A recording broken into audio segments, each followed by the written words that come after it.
Hey everyone, this is Heidi Gussid with another yarn tip for you today. In this video, I am going to show you how to find the center of a skein of yarn to make it super easy to work with.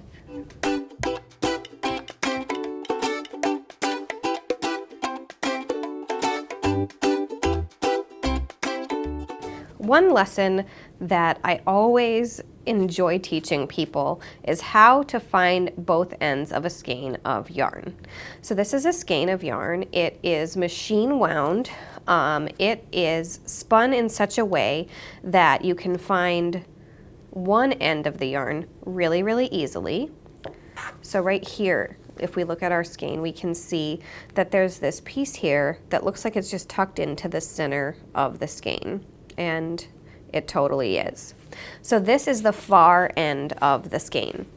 This though, to use this, you usually have to just rip off the label and then unwind the skein from the outside in, which is a pain in the butt because if you're trying to knit, and especially if you're knitting quickly, you have to sit there and fiddle with the skein.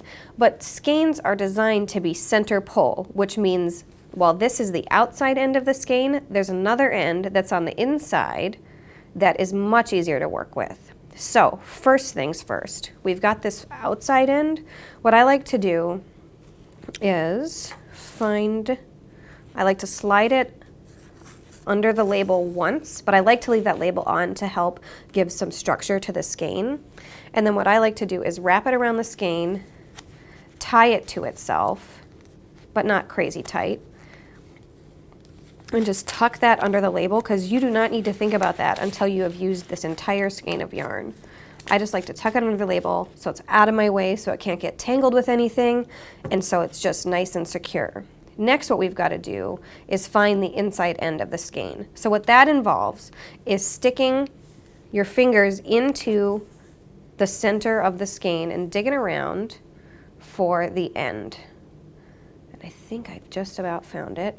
I'm pulling two pieces right now, and there we go.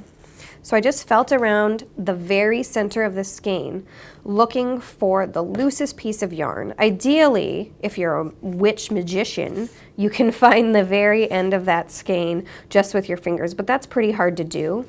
So I like to feel around until I find the loosest pieces, and I tend to pull out a little bit longer of a tail for my center pull skein when I'm finding that very center of the skein. But by the time you cast on, you'll have used this tail up.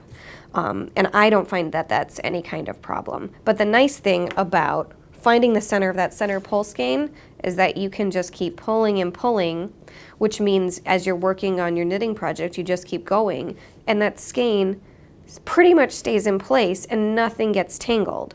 Whereas if you had worked with that outside piece we found at the beginning of this demonstration, that gets all tangled up and the skein has to flip all over the place to use, and that is such a waste of time and effort in your knitting.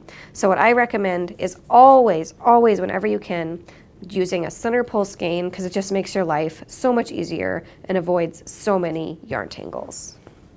And if you have any tips, tricks, or questions, don't forget to reach out in the comments with those, and tune in again soon for even more video tutorials.